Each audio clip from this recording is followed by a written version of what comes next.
I want to bring up a story. I think I mentioned to you this before. I spoke to an ex-athlete the other day, former world champion that's gone through the painful process of retirement, but a planned retirement. The public adore him, hero to thousands, maybe millions.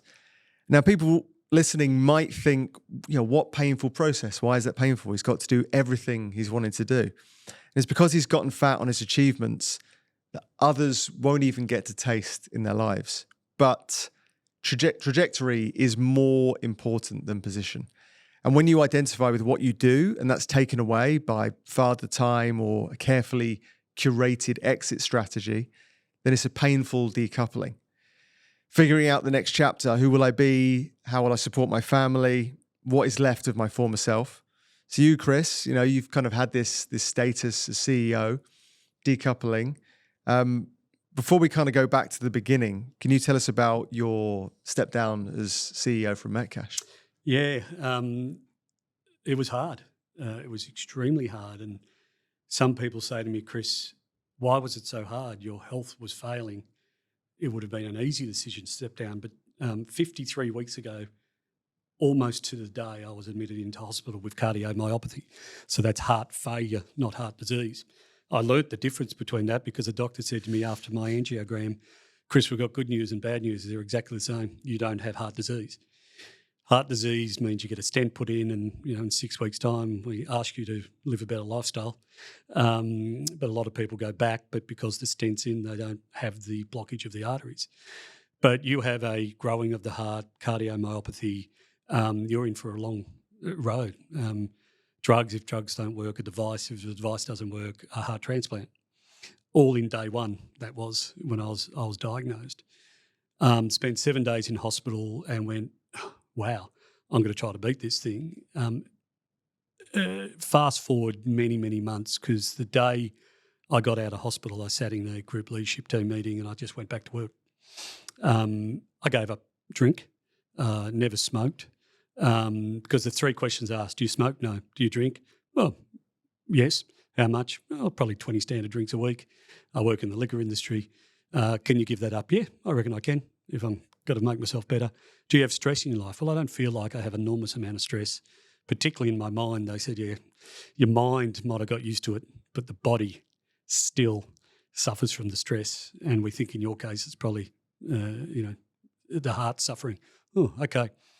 So I went back for 2.5, 3 months and was exhausted. One of the big things about cardiomyopathy is shortness of breath, swelling of the lower limbs, but fatigue. The drugs don't help with the fatigue, but the fatigue meant that I was finding it very difficult to do my job. And the analogy of the sports person, I've been kicking goals for many a year.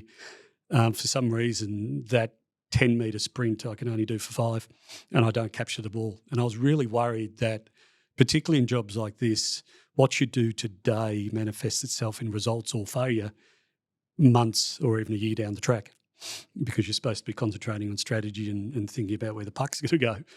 And so I was really worried about that and paranoid about it. Saw doctor after doctor. The New South Wales Health Service is amazing. The cardio clinics, just a call out to them. They're just, the nurses are miracle workers and they understand what you're going through. And then a doctor said to me, Chris, you do not know how sick you are.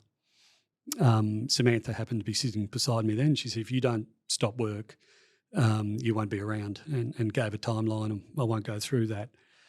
And so sat down with Samantha and I said, look, I'm going to take 8 weeks off. So I took 8 weeks off. My first day back, I'd caught a bug. My immune system, it was pretty low. And it was a horror day. It was just horrible. And I couldn't breathe. I just felt like I couldn't do the job that I had been striving to do forever and I'd been doing for 4 years, and I believe quite successfully. A doctor then said, look, you've gone back. How did you feel while you were off? I said, I was starting to feel a bit better. Yeah, well, there's the answer. We're not conspiring against you. Every doctor's telling you you've got to step down. It takes a while to damage the heart. It takes a while to fix it. Now, we don't know if you're going to be totally fixable. That's yet to be seen, but you do need to step down. It took me another 8 weeks to realise that.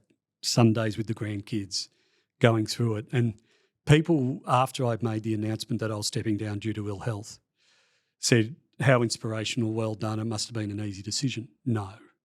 It was one of the hardest decisions I've ever made in my life. And in fact, the timeline that the doctors gave me, I thought, if I do this for another 2 years, if I implement the next phase of the strategy and then I step down and make myself better, that might give me the best of both worlds. One, I can get my health better, but two, I can fulfill what I've been trying to do. And when I step back and look at the person who was making those decisions, it does seem stupid. It was the wrong thing for me to continue the work. But I moved from being an advocate for the organisation to an adorer. And the adorer of our customers, of what we did in championing successful independence, of loving the industry. And also, let's not dismiss the ego that comes with being the CEO, of being the person that when you walk in the room, oh, that's the CEO of ALM. That does drive you a bit. And that took me a bit to understand and realise and deal with as well. And so it did take a long time. And I can, the parallels to sports people, you can say to them, you knew you had to retire. You knew you were 1 yard short as Father Time was starting to catch up, or you got an injury. And a doctor said to me, Chris, you've done your Achilles. Basically, just think about it like that. You can't perform like you were performing. You need to go and have a rest. And it's probable you won't make a full recovery, but you need the rest. We don't know. The great news is about 4 weeks ago, a doctor said it's now probable you will make a full recovery. And of course, I'm now looking at entrepreneurial things I could do. We've employed the new CEO at ALM. She's amazing, Kylie. She started a week ago. I've been helping her transition. And I feel really comfortable with her taking the reins. You know, King's dead. Long live the King. It's no longer my role. And I love the fact that Metcash has looked after me, and I'm here 2 days a week for the next 4 or so months in the transition of me being able to work out what I'm going to do. But I go back to it's the hardest decision I've ever made in my life, and I'm surprised it was. But when I dig deep, I go and see the shrink because I had to. Because I was deep down in, oh my God, there's the black dog. What is happening to me? In the end, life throws you curveballs, and yeah, I'll kick stones for a few minutes, but then I've got to go and do this. This morning I was at Grandparents' Day with both grandchildren. That was amazing, and that's the kind of thing I can do now, and it's the kind of thing that if I had kept on working, I might be able to do. One, because I probably didn't have the time, or two, because the diagnosis might have come true. It takes time for your situation to catch up to your identity. It's going to lag behind. You cannot just turn around the juggernaut of life and say, I'm no longer doing this anymore. That's why usually when people get themselves into a situation, whether it's health, whether it's greed, whether it's ambition, that they can't stop until they break. And it sounds as though there was still an element of agency in you, in that you could fight against all the advice. It surprised me when you said people thought it might be an easy decision to step down for health reasons. But for me, I'm always thinking of the miracle. Is there a 1% chance I will be the one that beats the odds? Was that in the back of your mind? Were you thinking, do I need to listen?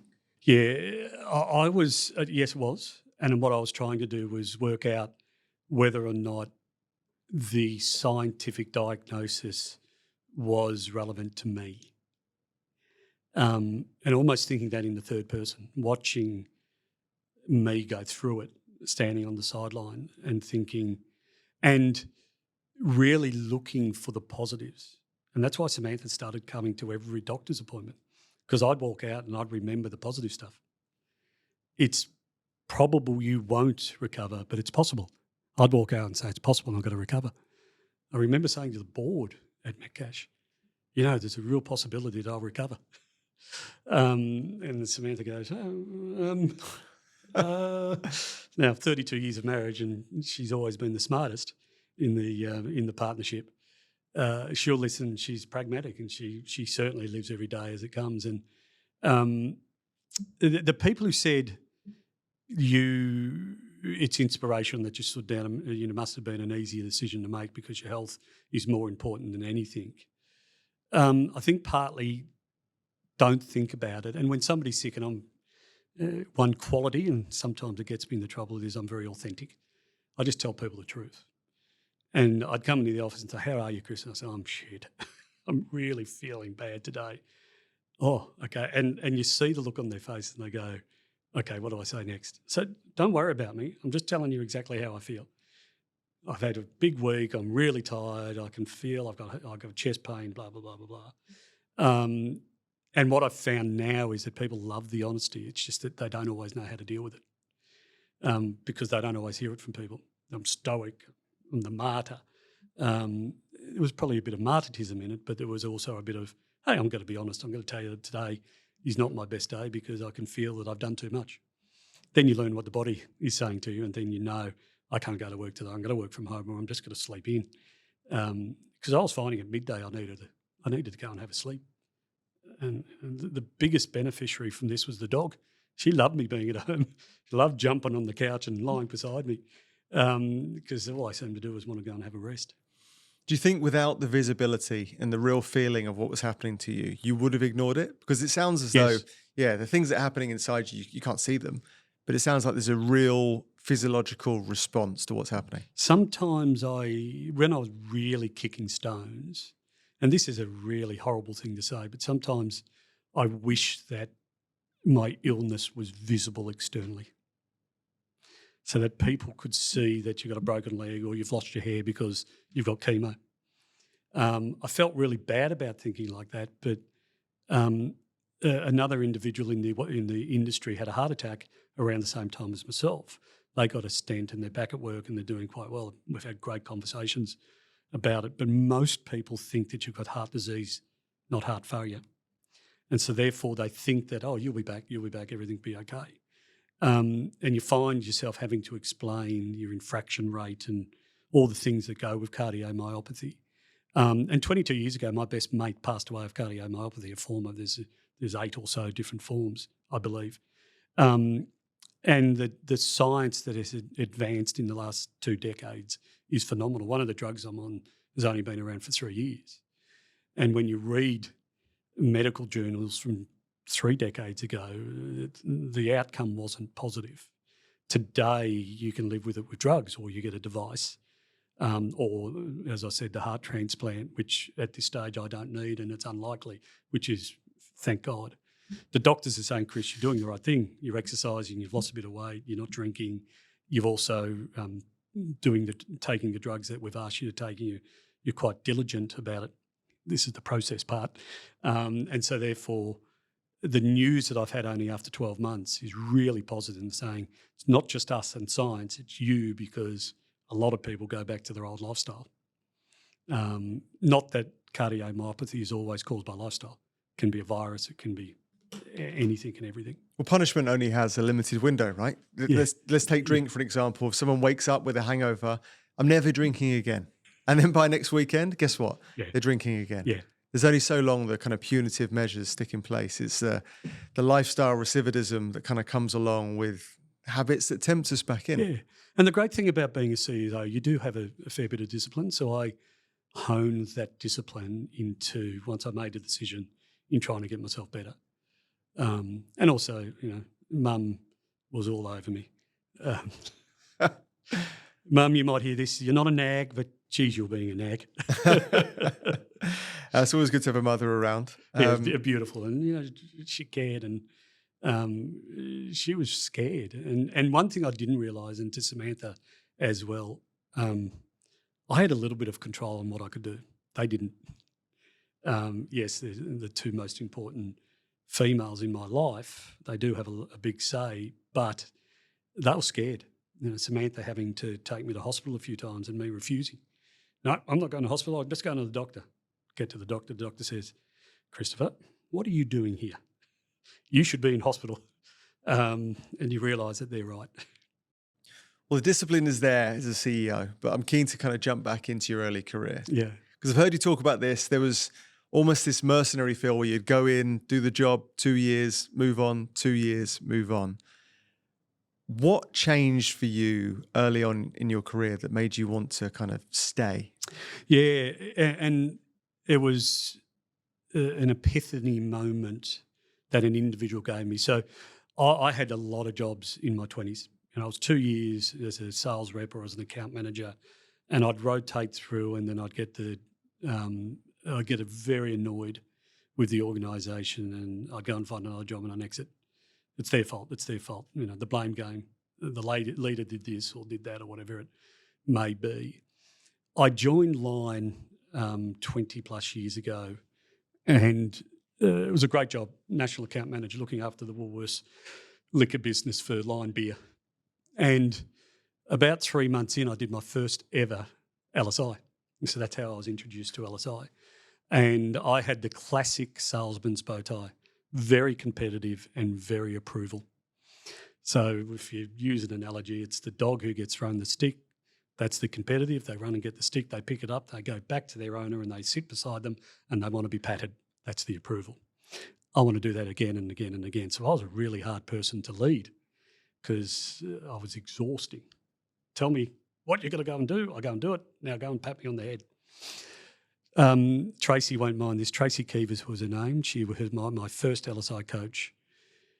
She all but drew a target on my forehead and said, Chris, you really aren't the type of person we want in this organisation. Said that just point blank. Point blank. Point blank. She read me like a book. She knew how much that would really hurt. Was you surprised that you were so easy to read? I was surprised I was ready. Yes, yeah, I was. I did lack a lot of confidence, and that's where the approval came from. I've got a twin sister who's an academic genius, and I repeated school and followed her. So all along, all I heard was, another Bataki beauty. 5 minutes later, okay, you're different. But I use my intellect a lot in EQ.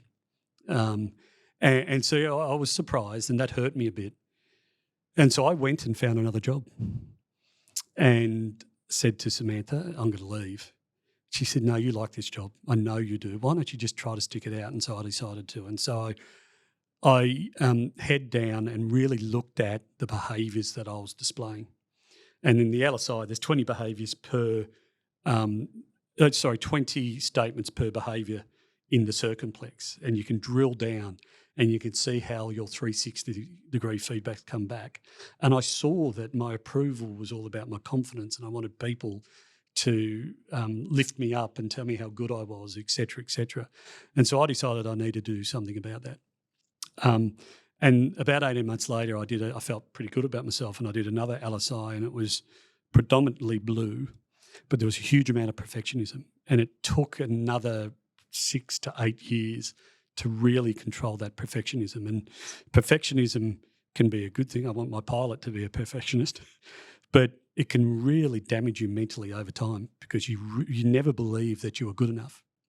And I still thank Tracy for the days that she said that to me, and she knew what she was doing. It was either fight or flight, and I decided to fight. And that's a moment in time, sliding doors moment where I want to prove that I can lead people and I can be led and I can have a constructive culture. Because what I worked out was it was more about me leaving those organisations than the organisation causing it. Then there was a moment in time where I was becoming quite senior in organisations. Lion had a process where 6 people across the business each year had a catch-up with the group CEO, Rob Murray, and Bob Barber, the group HR chief people officer. And I sat down with them. You went through an LSI, you then did your signature strengths, and you spoke about your career ambitions. And I was a very good corporate citizen. They said, what do you want to be when you grow up? I said, well, I'm going to be guided by you because, I love this organisation, et cetera. And Rob Murray looked me in the eye and he said, Chris, thank you so much. You're going to be a great sales leader for the rest of your career, but you're not ready for general management. Did you believe him? After he explained why, yes, I did. And he said, general management can be a very lonely place. If you believe the organisation is going to drive your career, you're wrong. You need to drive your career. You need to build your skill set. You need to build your toolkit. I can help you, but you need to have the will. And this is the thing that Lion gave me at the time. They said, we're not just going to throw you out there and let you think about that. We're going to give you a coach. And that coach was a psychologist, and he unpeeled the onion pretty quickly. And he said, the biggest issue you've got, Chris, is you keep on thinking about the intellect of your twin sister. I've got 2 other brothers. And they're very successful in what they've done. You have to get over yourself. You have to realise that you've got a skill set and you need to build on that skill set. And I look back at how much I enjoyed the LSI process. I look back on how much treating people with respect, taking them on the journey, building great followers, using the LSI worked for me in business. And it would have been within 12 months. And the irony of this is just amazing, and I've spoken to him about it. The managing director of Fine Wine Partners, an arm of Line, has cardiomyopathy. He had to step down. I was offered that job. Scary as all hell, going from National Customer Director, Sales Director at Line into that role to run a business. But I went, okay, there's been a journey for me to really understand that I'm willing now to step off the edge. And I stepped off that edge, enjoyed general management, and then I did that role for a number of years and then went to Woolworths. Talk about getting out of the comfort zone, going from a supplier into the cut and thrust of a retailer. Women are from Venus, men are from Mars. Retailers are from Venus, suppliers from Mars. Why? Because we've got a different mindset. The beat of the drum is so different. And jumping into that and the learnings I got from the Woolworths business were phenomenal. And then Metcash asked me to apply for this role, and well, the rest is history there. I got the role and I think we've been quite successful. But the journey has been a huge amount of change, and there's only one person who can change, and that's you. You can only change your behaviour. You can get all the feedback in the world, but if you're not open to that feedback, you're stuffed. Doing an inventory of your life at the time would have been tough and painful, and a thing that most aren't willing to do. But did you know at the time that kind of most big growth comes from a painful journey? Is that why you kind of put yourself through that willingness to accept the discomfort? Yeah, I learnt that. I probably only learnt that and now put it into play in what I'm doing now, in that I really thought I wanted to go back to a corporate role. And as I sit here today, I'm excited by the 3 or 4 different things that I'm looking at doing in my career. And I'm doing it for me to have a purpose and to add value and to give something back. And I realised going through the decision-making of having to step down that that's going to hurt. I didn't want it to hurt because hurting yourself isn't the smartest thing to do, but I knew I had to go through it. And I did reflect on those other moments, and I reflected on the feedback that Tracy gave me. I reflected on the feedback that Rob gave me. I reflected on a leader, James Brindley, who I reported to for 7 years and today remains a great mate. And he's on boards, and he stepped down from his role a couple of years ago. So I've linked on them. I've sought advice from these people. I've asked a huge amount of questions, and then you grow. You're not going to avoid the pain, but at least you know that the pain is going to make you stronger and allow you to go and do something, in this case for myself. So my promise to Samantha is that I won't pursue corporate roles for at least 12 months. And I think the fear of the unknown is exciting now. It's not, I need the security of being paid on the 15th of every month. The unknown and uncertainty are different things, though. Uncertainty will usually fill people with dread. It's the one thing they want to avoid. All the unknowing, at least when you're moving in the right direction, seems to not worry people so much. Is that a journey you're on right now? It's unknown, but it's not uncertain. Yeah, no, you're spot on, and I feel very comfortable with the unknown. I'm not uncertain on what I want to do now, and that's liberating. In terms of the dials, though, it's going to be hard to have that comparison point now. The tangible results aren't always going to be on a P&L sheet. You can't always look at the culture of an entrepreneurial journey. When you're kind of taking that view of things, how do you have your comparison points to know not just whether you're happy with the journey you're on, but whether you're doing as well as you think you should be doing? Yeah, it's how I help others, because the 2 big roles that I want to play is through facilitating strategy development, and our strategy development process and program that we're putting together, I'm putting together with a gentleman named Sam Mead from Mine Street, is that it has to be accompanied with a culture portion as well. So I can help most organisations develop their strategy. But if they don't believe that culture is a critical part of that strategy, it's likely they'll fail, and it's likely we won't want to help them. So if they're willing to buy into that, I'm willing to help, and that will give me the satisfaction of bringing them together. Culture eats strategy for dinner, and you've heard that a lot, but a lot of people don't know how to bring that to life. And I've got examples of that over the last 3 roles that I've been in. And now in an external market where there's external data with ASX-listed organisations, I think you can see over the last 4 years, ALM's results versus the rest of the market. There is no doubt part of that has been driven by the cultural change we've had in this business. And as a wholesaler, we're seen as people with fluoro overalls on, picking cartons and putting them on trucks. That's and I thank the people who do that, but we do so much more. And again, I'm a true believer in some pretty big things. Culture is the way, but I also believe in good to great. Getting the right people on the bus is critical, but also the hedgehog theory that Collins brought out, and that is, what are you passionate about? We're passionate about championing successful independence. What can you be best in the world at? That's a hard question. Anybody can buy a warehouse, put product in it and deliver it. What we are best in the world at is being the economic engine for the small guy. So the big guy helping the small guy. That's what Metcash does. And when you believe that and the retailers trust you, the partnership is phenomenal. And then, of course, what is our economic engine? Our economic engine is volume, moving volume through the system. We're a volume organisation. And to be able to explain that to retailers strategically is really easy, to suppliers is really easy because you believe in it. And so to be able to then share that in my new journey is, guys, drill down your strategy and what you want to be when you grow up, behaviourally, culturally. Drill it down to a few words. I've got nothing in front of me. I remember that like, it's been written on my forehead, tattooed on my forehead. Why? Because I believe it. And when you believe in it, you can then passionately talk to your people about it. They believe that they've got a special purpose and they'll go and deliver it as well. It's funny how lucky you get when that's the case. So that's how I'm going to make a difference with people. And I'm then going to coach up-and-coming functional leaders to become executives. And I'm going to coach them in the balance between people, strategy and process.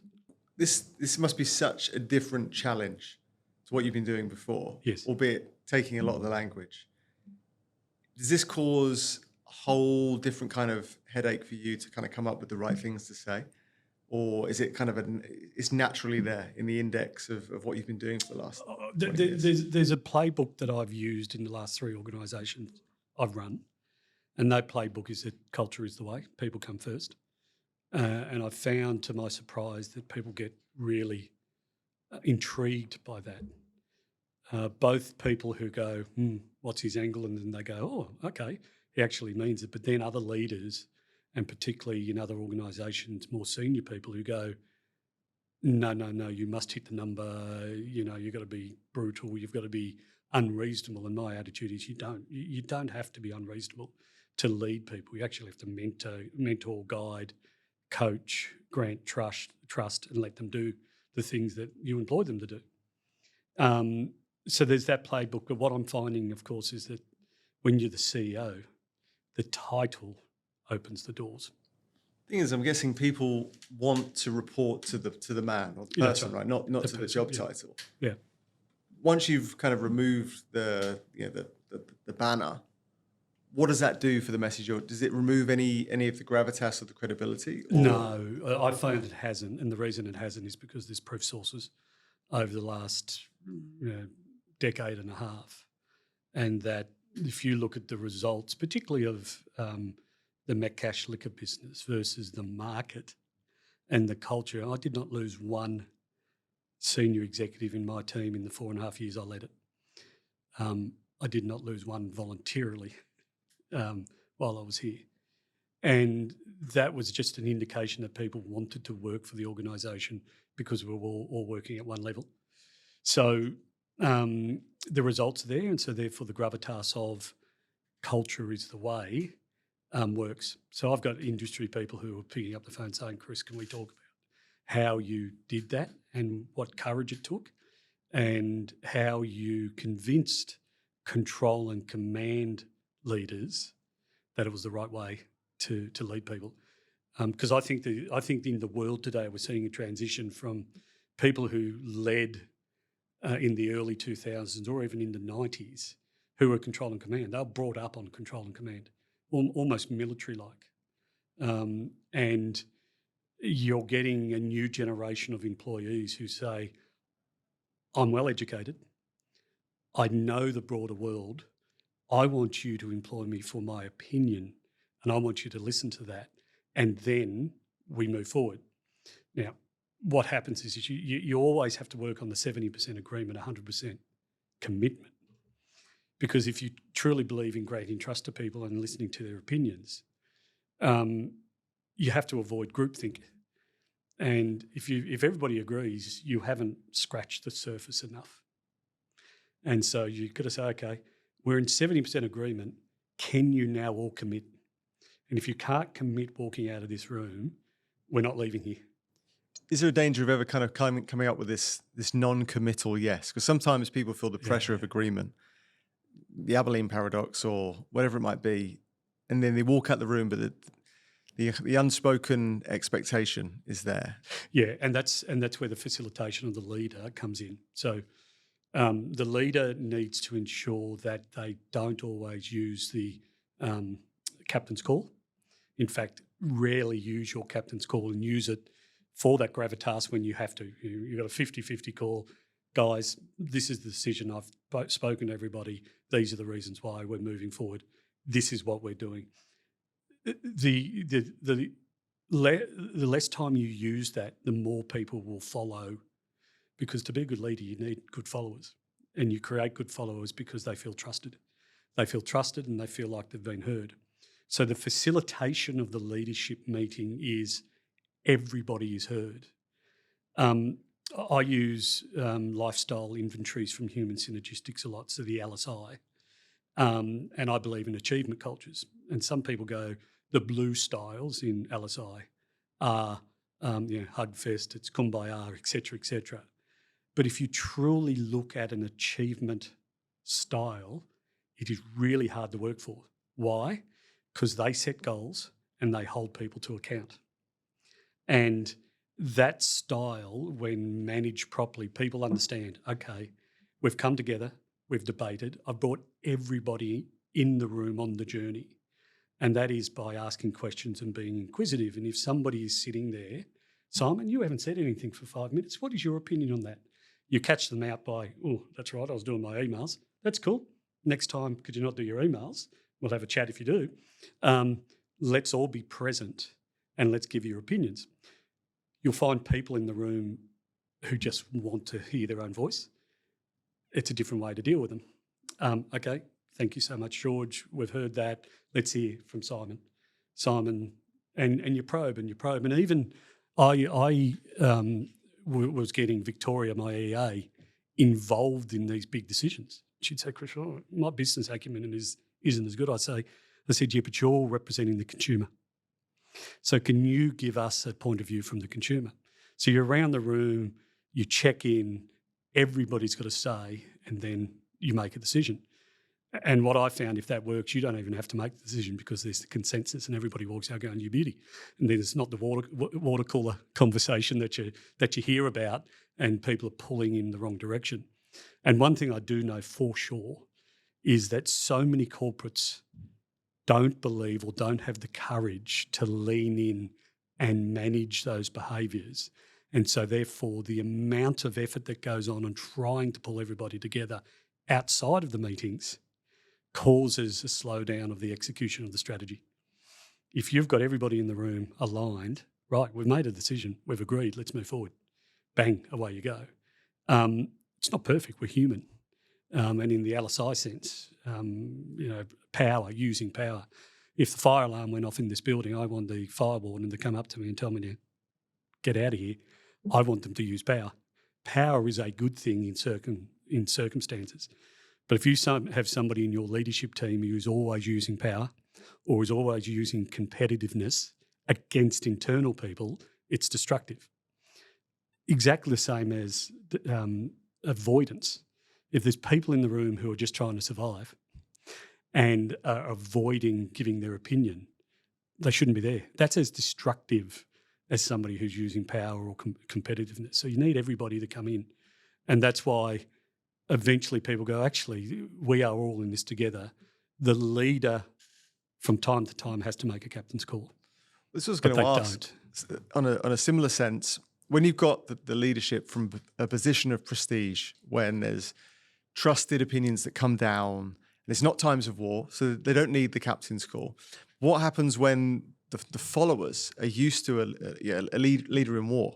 What happens then when they're like, oh, wow, I've now got a voice at the table. I am now being heard. I'm not used to this. Yeah. So even though they might have the capability, they might not immediately have the willingness to kind of speak up. How do you kind of bring those along on the journey? Yeah, and this is where you have to be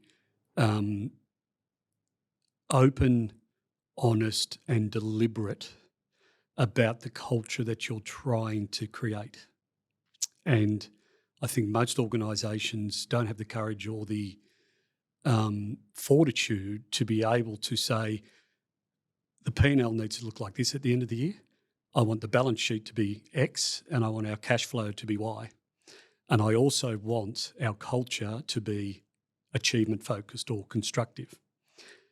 Everybody knows what the P&L and the balance sheet and the cash flow statement looks like, but they don't always understand what behaviours are expected around here, because that's the definition of culture. And when you articulate the behaviours that you expect from people, and even more importantly, as the leader, you show those behaviours, people will follow. And again, I'll go back to human synergistics and the LSI. When you do a OCI, so the organisation's cultural inventory, and you ask people how they expect the organisation to act, it is 99.999% of the time in the blue. Constructive, affiliative, humanistic and encouraging and self-actualising. That's what human nature expects. We're animals in the end, and we're pack animals, so we want to come together, humanistic and encouraging, affiliative. And what they don't want is power or competitiveness or avoidance. They want to be heard. And so when you articulate that and you take them through, this is the expectations and this is what you're going to get from me, and then particularly with your senior leadership team, you put them through the program, an LSI program, or you even share with them, this is what I want to be when I grow up, they come on that journey relatively quickly, because it's not a door that is hard to open.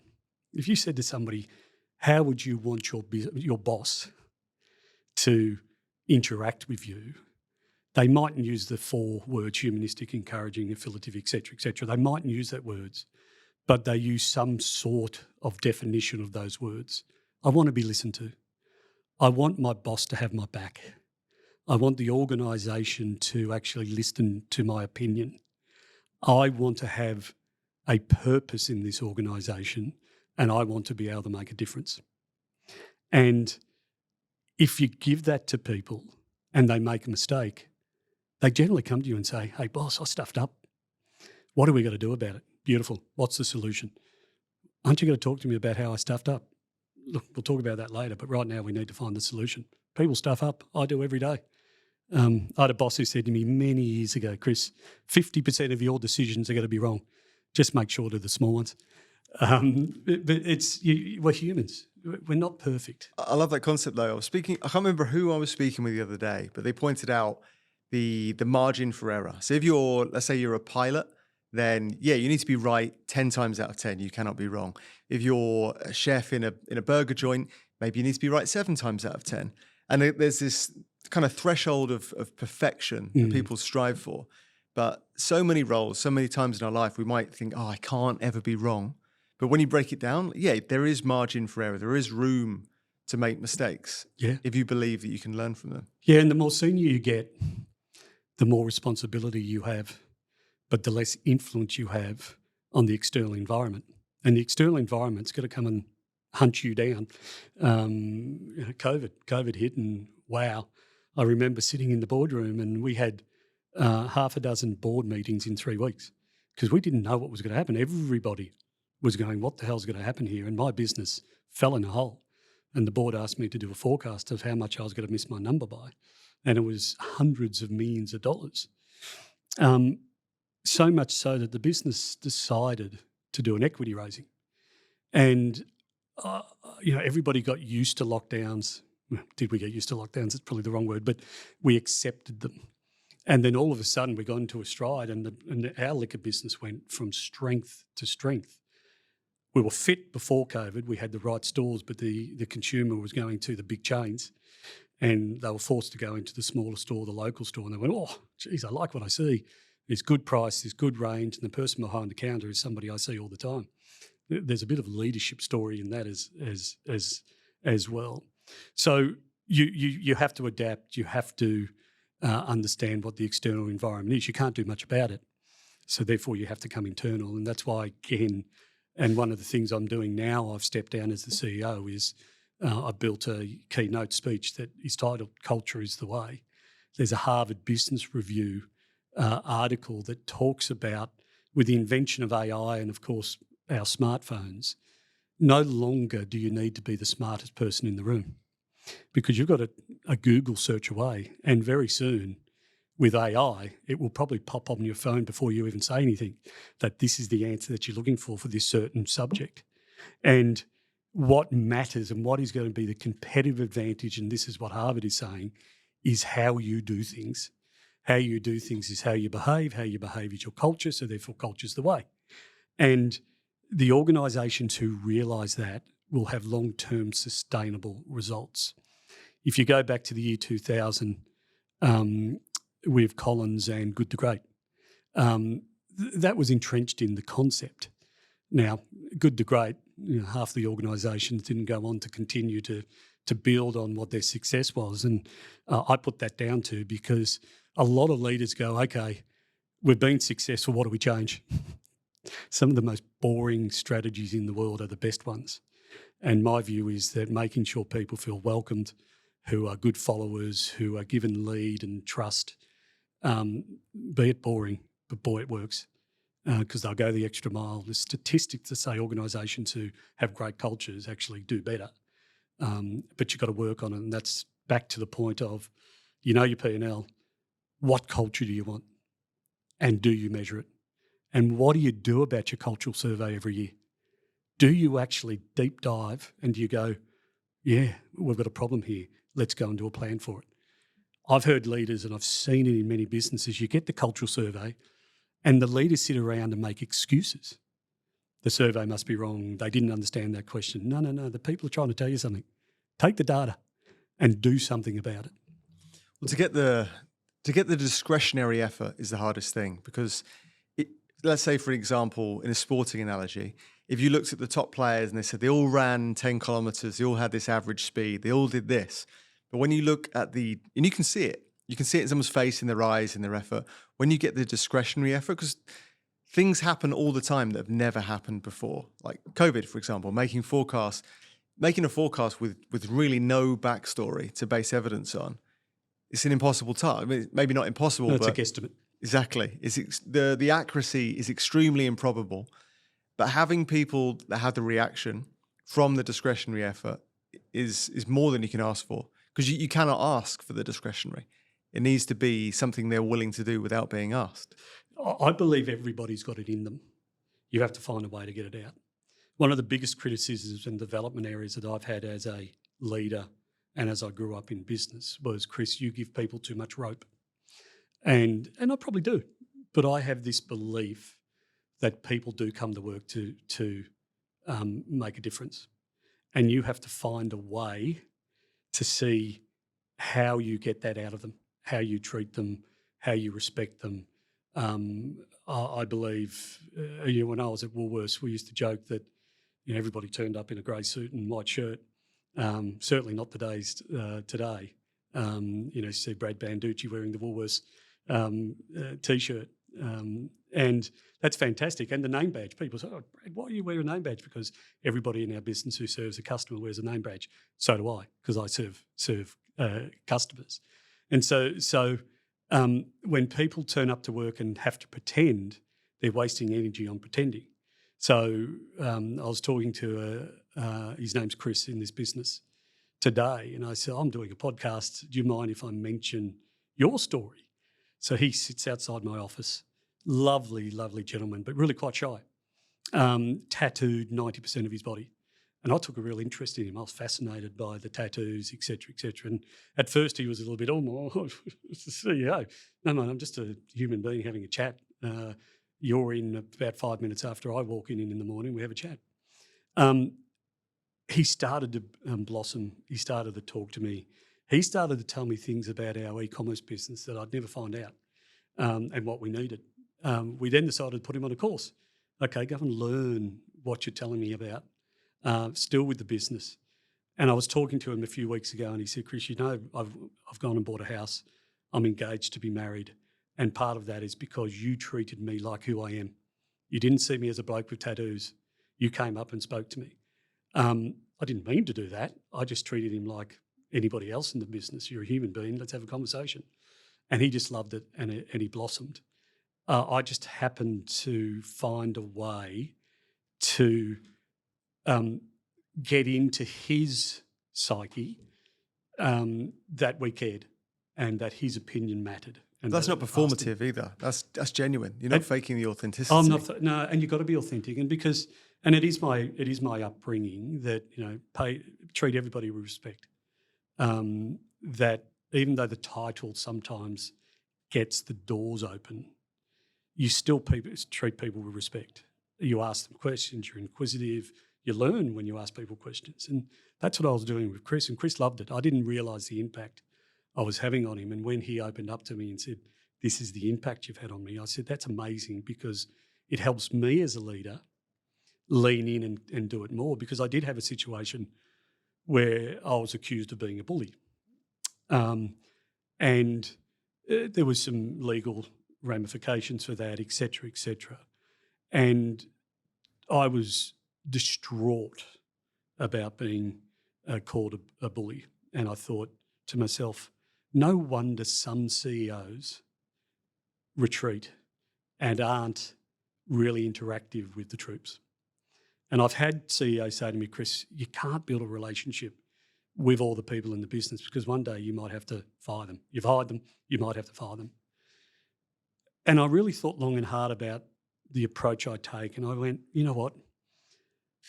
If I have to fire somebody, and I have, and I will continue to have to do that if I go back into corporate life, it is the way you do it. Hey, this is what you did. This is why we have to make this decision. I never say sorry because the definition of sorry is you wouldn't do it again. So, no, I'm not sorry. I won't say that to their face, but I certainly won't say I am sorry. And this is the reason you're leaving. And I've had people come up to me and say, "I hated that, but I'm glad you did it." Because you still have empathy. You still understand that's a very difficult moment in their life. But you still got to do it. You know, still got to run a business. And so again, it comes down to not just the what, it's the how. And if people had that balance between the functional, operational side of business and the people side of business and evened it up, you would find that businesses operate much more effectively and efficiently, and you get that incremental effort. And once you get that incremental effort, you go, "Hey, hang on, if I keep on doing this, I'm going to have people stay. I don't have the hiring costs. I don't have the loss of corporate memory." And you get on with executing and you're not always trying to catch up because your head count's 10% down because you're always recruiting. I'm fascinated how this happens all the time with intention and action. You mentioned someone thought you might be bullying them, right? And you were horrified by the accusation. And it could be entirely unintentional, but our message will always, by someone, be misconstrued. There's nothing we can do about that. Always. And you mentioned being like some CEOs being avoidant before. And it's almost as though if you are being avoidant, you're saying, I can't avoid upsetting someone down the line at some point. So I'll just remove myself from the situation entirely and remove the humanistic side of my approach. It's never going to be the way forward, but someone will always be upset by something. That the actions won't always meet the intentions. I don't think that can ever be avoided. Never. Someone will always be hurt without meaning to hurt them. Yeah. I'm going to annoy people. There is no doubt about that, and everybody does. People annoy me. It's then how you react to that. And a beautiful saying is seek to understand. I apologise that you were upset by that. Can you please describe to me how you feel? And it's the same with the debate on diversity, and I'm very big on diversity of thought because everybody's brought up differently, so therefore they've got different thoughts, and if they come from different backgrounds, those thoughts could be very diverse. And so therefore I'm a middle-aged white male. In metropolitan Sydney or even, in the city, there's a lot more thought, a progressive thought. And when you go and speak to somebody who says climate change is a crock of you-know-what, instead of getting into a debate and arguing with them, you ask them why. You seek to understand. You have accused me of being a bully. Why? What did I trigger? What did I do? What were the behaviours that I showed? And with this individual, I had those conversations with them, and it still ended up ugly in regards to we parted ways, but we now talk to each other because I really wanted to understand what influence I had on the individual. It didn't mean that I wasn't kicking stones and I wasn't annoyed, but I did really want to understand. That's the inquisitive nature. Now, I'll get up at conferences and I'll say things to 800 people sitting in there, and there's going to be 800 different interpretations of what I said. And some people will love it and be motivated and go, we're following. And other people will go, this guy's, he's smoking something that I'd love to have some of.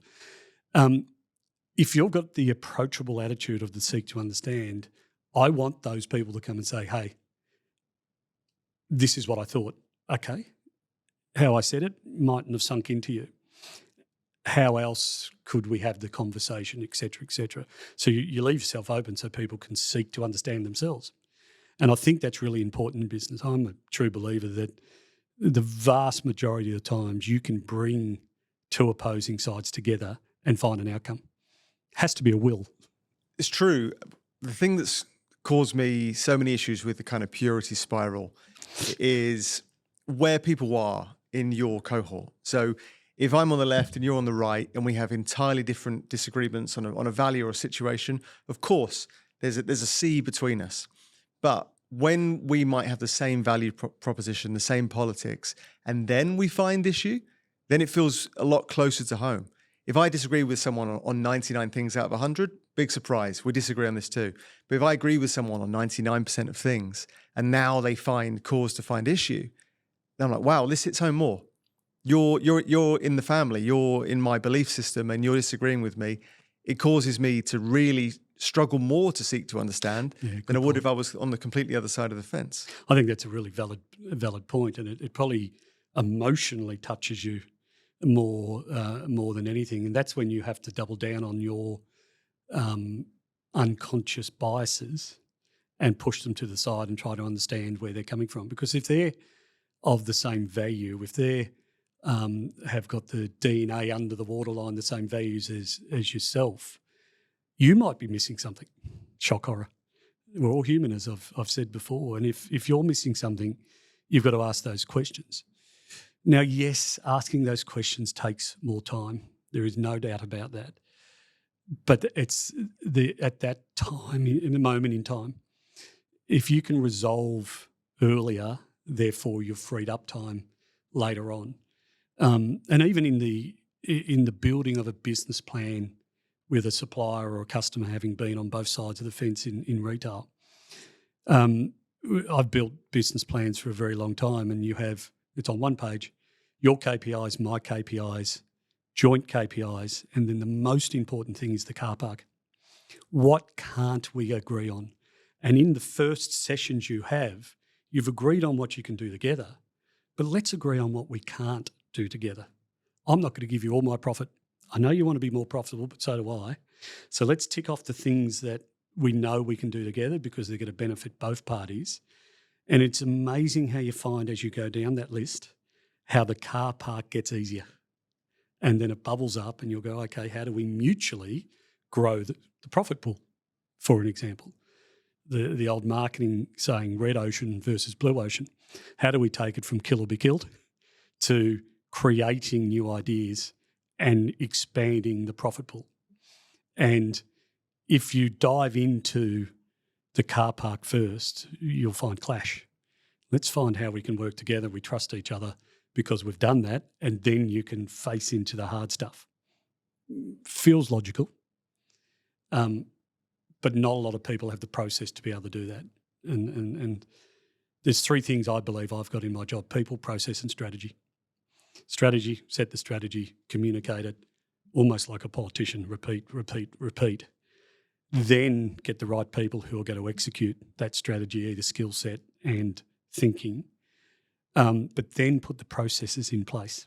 Because if you don't have the processes, the people will be working on workarounds to try to get their job done and won't be focused on the strategy. And it's a cycle. It's the flywheel.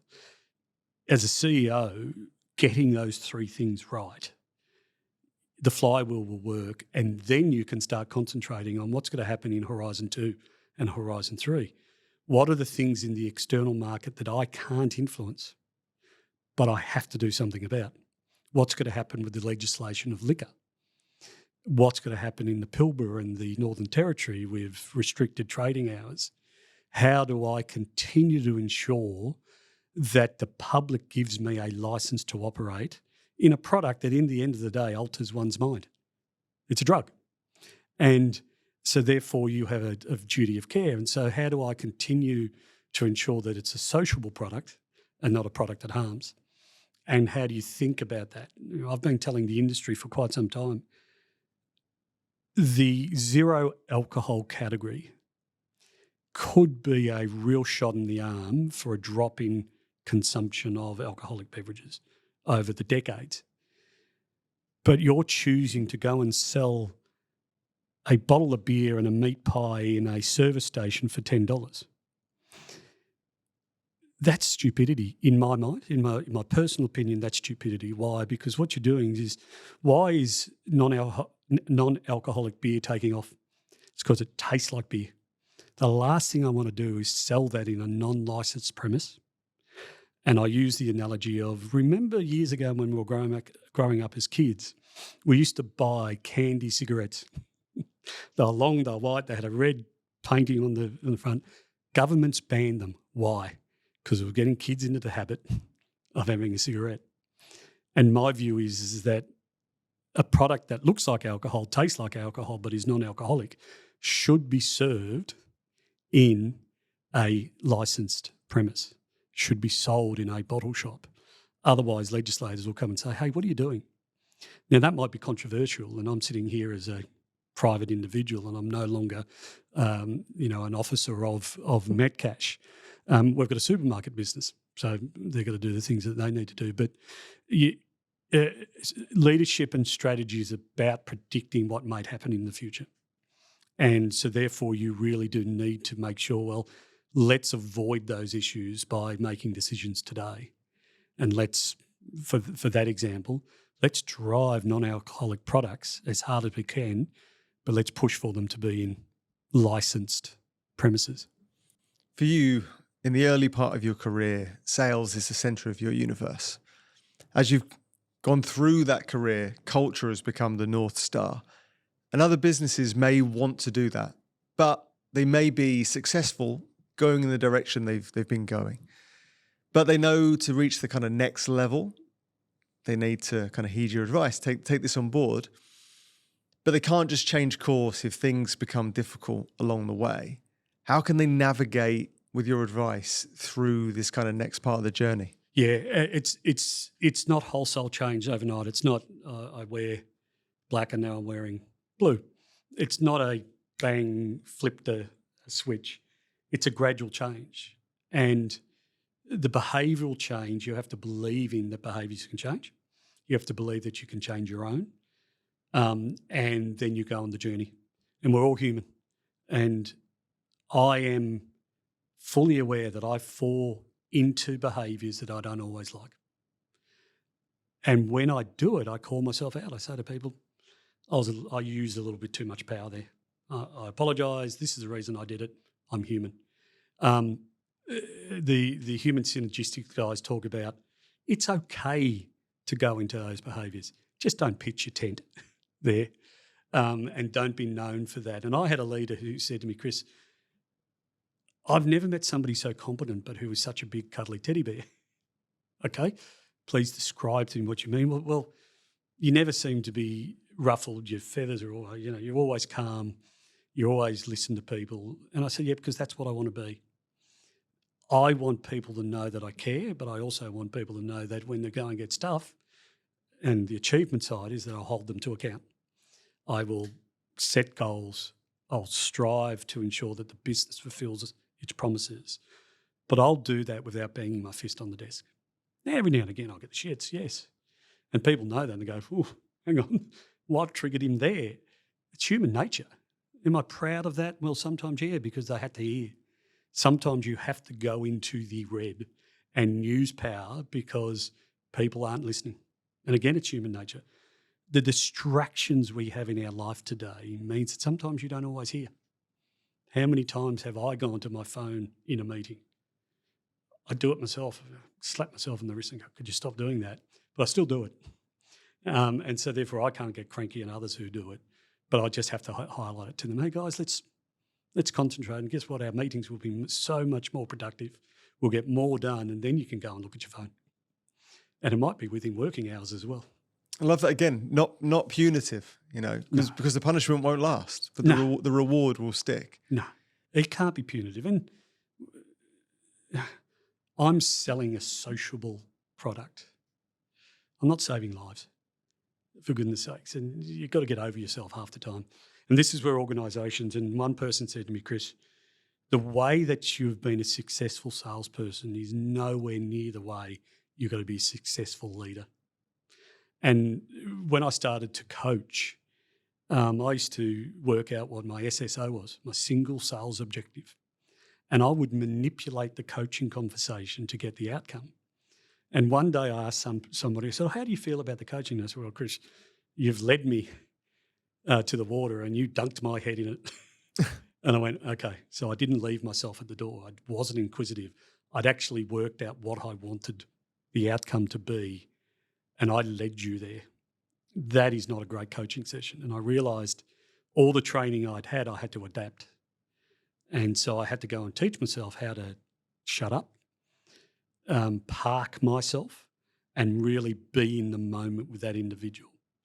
Because the great thing about really good coaching is a lot of the time performance issues at work have got nothing to do with work. It's got something to do with their external life. And that's why I say to people, work-life balance for me is not something I like to use. It's work and life are part of the same journey. And sometimes both get in the way of each other. How do we work through that? That's why I'm such a believer in work from home. Allowing people to go to Grandparents' Day. If you've got a big meeting and you've got Grandparents' Day, what's more important? Grandparents' Day. That's going to make you so much better employee and make me a better employer because that person's engaged with the business. We'll go the extra mile and I'll change the meeting. Please go to the important thing in your life. Don't take the piss, all right? There's got to be a fine line, and this is where the accountability comes in. But with that attitude, some people think either you're soft or you've got an angle. Well, I just want to think about the way the brain plans our discipline. If you are constantly disciplined, it's easy to stay disciplined. And you said earlier on, occasionally you give people too much rope, or you've been told you give people too much rope. So when you kind of give people this flexibility and this freedom, it's not that they are bad people or bad followers or bad workers, but the discipline can be ebbed away. Just let's say the AMCC in the brain, right? Yeah, Was it the antemeridial cervical cortex? If I leave a plate in the sink and I'm just about to go to bed and I think, I'm so tired this evening, I'm just going to leave it. I'm in the red, I'm in debt. But if I just wash the plate, it keeps my discipline in play. I wake up, I go for a run in the morning and I do my work. Everything happens in coordination with the consequences. Do you think that when people are given the freedom, without even meaning to, their brain takes over and allows them to relax rather than keeping themselves truly accountable? They can, unless you have a scorecard and that everybody's got a scorecard. And that scorecard has to be designed by both the leader and the individual, and you have to buy into it. Yes, we can get lazy. I truly believe in every year resetting yourself, sitting down and going, right, it might be the 1st of January, it might be the end of the financial year, depending on what context that you're thinking about the reset. But my reset is X, and this is what we're going to do. And I often spoke to my team at the end of a period and said, right, we've been very successful. This has been amazing. We've got a big agenda to look forward to, and it's going to be difficult. And we're going to enter into a more difficult time moving forward. The economy is going to get tougher, whatever what's in your mind at the time. And I find when you talk to yourself, you talk to people about it, it's easier to reset. And then, of course, you do your quarterly reviews and you get disciplined about your scorecard. Now, the scorecard could be half a dozen things, but you're disciplined about that scorecard. And that's where you take the laziness out. I made the bed this morning, thank God. And I try to do that every morning. Now that I leave the home second, Samantha goes to work before me most days these days. She was very disciplined in making the bed, so I do. And I feel guilty about it when I don't.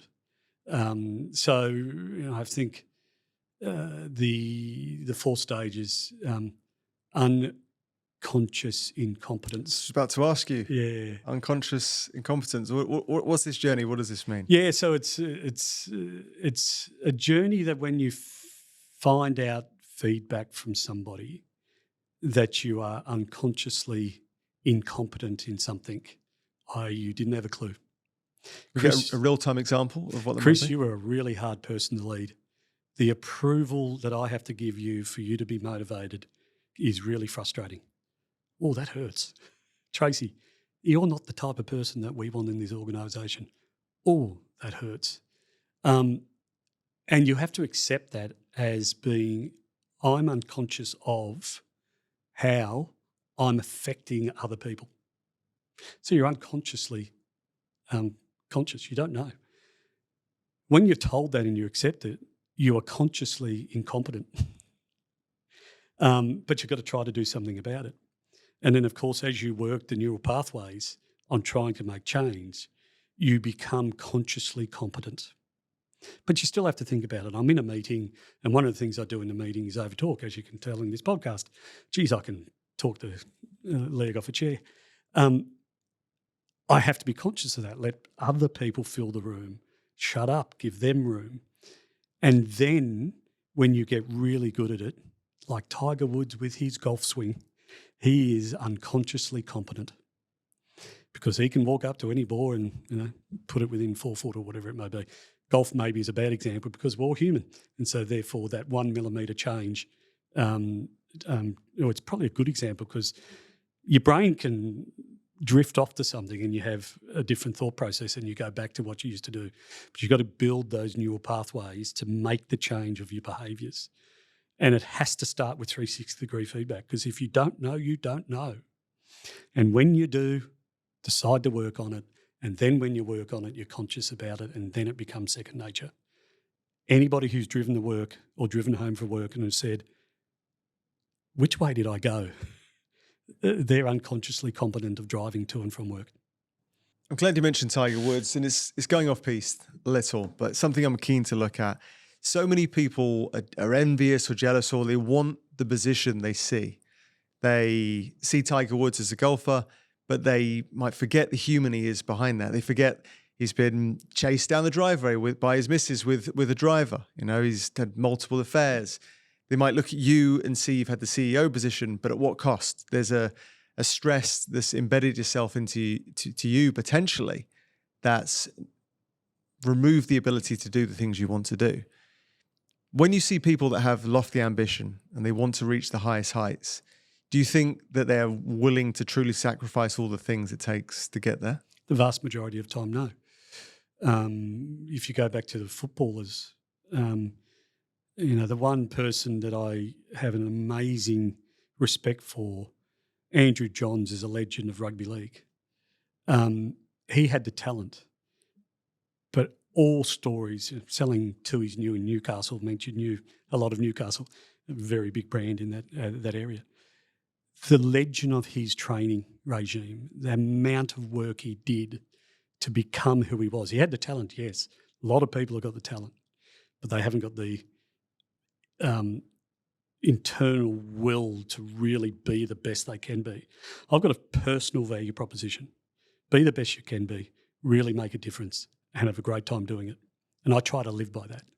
I learnt that from my days at Lion. That was their people value proposition. They dropped that because they bought a milk company and they thought, have a great time drinking milk. Well, you could, but selling alcohol, it matched better. But my view on the world is be the best you can be. Ian Thorpe, a phenomenal athlete and human being, in that his philosophy was, I am so satisfied when I beat my personal best. If it's at the Olympics and he wins a gold medal and it's in world record time, wonderful, and he gets all the accolades for that. But what he was excited by and hearing him speak was he's beat his personal best. And that's all humans should be doing is, okay, let's strive to get the best out of ourselves. I've been given a certain talent. I believe my talent is emotional intelligence, and I'm going to use it to the best of my ability. My sister couldn't be the best. She's chosen her career as being the head of agriculture at Scots College. I can't think of anybody better. She loves agriculture. She loves teaching new farmers of what to do. And she'd probably rather be around animals. And so she's chosen it. She's using her academic skills to teach students on how to be great farmers. You and your sister have been on this journey. Maybe you were losing the competition at one point from an academic perspective. It's not something we discussed or talked about asking, but how has that relationship developed over time as you've gone in your own directions and kind of carved out your own lives? I feel better about the relationship because I no longer see it as a competition, because I did. And that's me giving myself feedback. It shouldn't be a competition. It shouldn't be a competition with myself. It should be me striving to be the best I can be. And she's going through some difficult times at the moment in a relationship, and I'm trying to reach out to her with my emotional intelligence, and she's trying to work through it academically, and that's very difficult for her to do. So the relationship is there. There's no doubt. We're twins. It's a naturally close relationship. She lives in the country, I live in the city. But it's funny. Samantha said to me once, "Have you rung your sister?" And I said, "Why?" She said, "Because I can see that there's trouble in your eyes. Something's going on. Can you ring her?" So it's just that relationship between twins. I don't know how Samantha saw it. I was feeling off, but I didn't. But yeah, something was going on with my sister. So you live in the womb for 9 months together. Something has to happen. She pushed me in the corner and told me to sit. I know that, but sounds like Samantha has a scary read on your subconscious. Well, we've known each other since we were 7. We went to primary school together, so I blame her for me. If women want to change their men, she had from the age of 7. By the way, we didn't go out when we were 7. We just went to primary school together. Don't think I'm a weirdo. No, I assumed you were the same age at the time. Okay, yes, we were the same age. You weren't a teacher. Coming into the kind of final section of this episode, I want to talk about leadership. It's a general question, but what makes for a great leader for all comers? Yeah. The first word that comes to mind, agility. Be the right person for the time and the moment. Know when you have to put a suit on and act as a leader in the boardroom. Know when you're in that boardroom and you're a follower.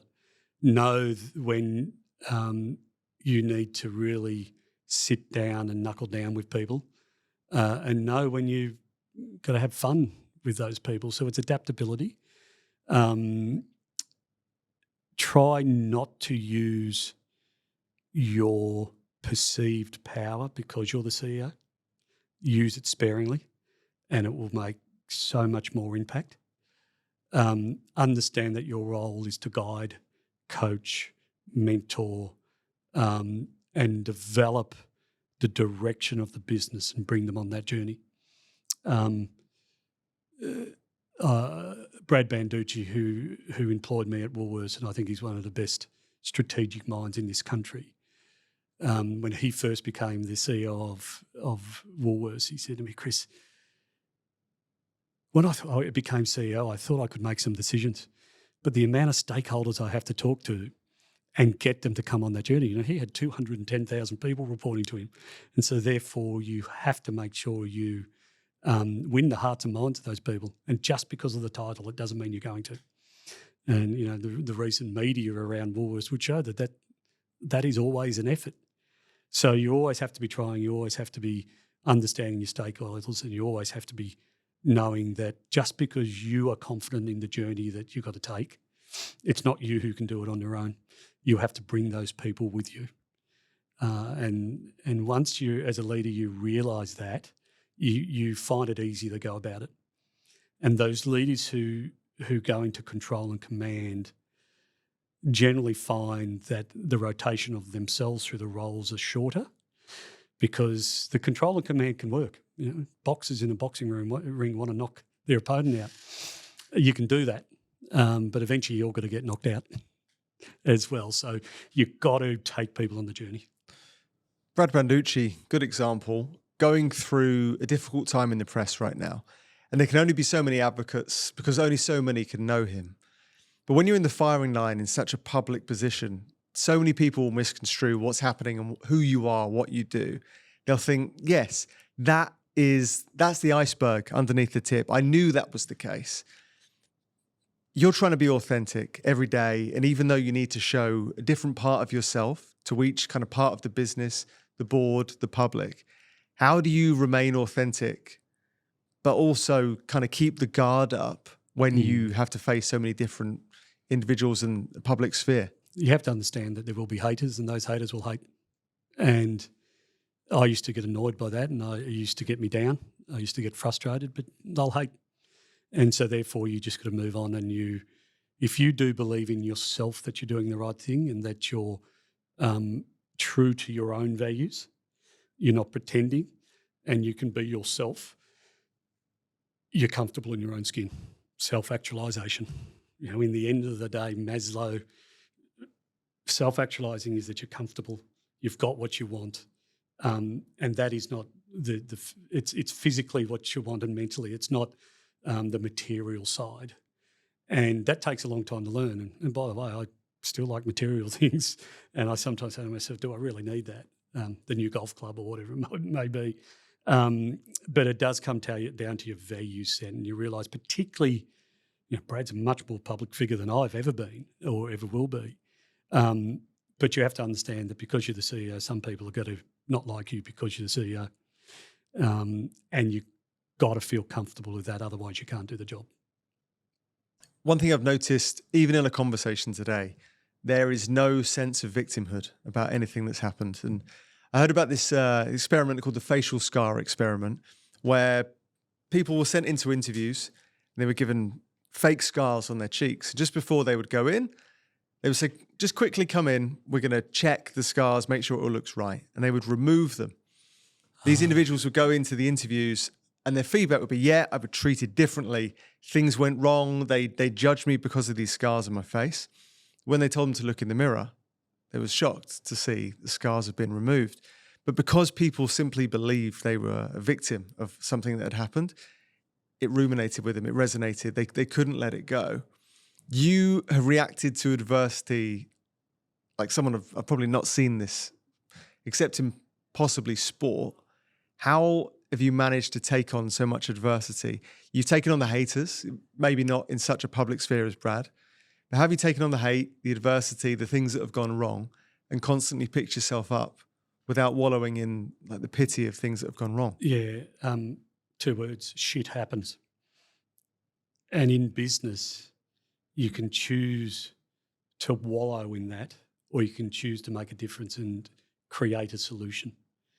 And I hate wallowing, so therefore action orientation, move on.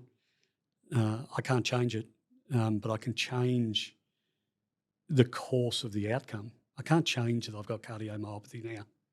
Can't do it. So why fight it? But I can change what the outcome's going to be in regards to get myself healthier, be the best I can be with the circumstances that have been given to me, and then go and do something different and make a difference. And, during my stay in hospital and the rest I had afterwards, I went and got a book on life expectancy in Japan. Ikikao, I think it's Ikikao. And the one thing I learned from that is that all of these centenarians have a purpose. And to some people, the purpose mightn't mean anything, but to these individuals, it means a huge amount to them, and it creates purpose for them. They've got something to get up for. And that really struck me. And so my purpose is to make a difference, to help people ensure that their businesses focus on culture and results, and the two are intertwined. And if you don't intertwine them, your results won't be sustainable. I wanted to do that in a business and running it myself. I had a passion to do that, to see if it was my case study in my mind could be done in real life. Right now, I probably don't have the stamina to do that today. I might, in 2-3 years, who knows? But how can I help people realise that? I can say thank you to you for inviting me to a podcast to be able to share my thinking, which sometimes is a little bit left to centre, but when people, particularly in businesses, the staff or the people who run the business, to be honest, hear it, they go, that resonates with me. I wouldn't mind working for an organisation who does that. And so that makes me feel pretty good, and I can make a difference to more organisations by sharing that and sharing a process that helps them to deliver it and show them the results that they can get. You've got a 52-week promise to Samantha, so we can't go too far into the future on what might happen there. But we've talked about it briefly. But what is going to be next? What will the next 12 months hold for you exactly? Yeah, the next 12 months is me working with organisations and leaders who I respect to help them with their strategy and help them build their strategy, make it simple to understand and easy to communicate. Strategy is not built for the board. It's built for the consumer, the shopper, your customer. And then it's cut paste for a board presentation is a firm belief of myself. And then to add culture and behavioural growth into that. And then, who else knows what's going to happen with buying and selling stuff. One thing I know is that there's a lot of retailers out there who I'm fond of, and they're picking up the phone saying, Chris, what can we do here? What can we do there? But my passion is to try to help business. And I've called my business Chris Baddock Business Coaching, so CBBC, not consulting. And that was purposeful because I want to be a coach to these businesses. I want to take them on the journey. I want to be with them when they go, wow, I've really stuffed up in that meeting. What do you think I could have done? How could have I done it better? To be on the end of the phone to say to them, what was your thought process? What could have you done? Did you stop, think and say, blah, blah, blah, all of the above? And use the diagnostic tool to have a common language across that. So they're the things I'm going to do. I haven't started marketing that yet. I haven't put it on my LinkedIn profile.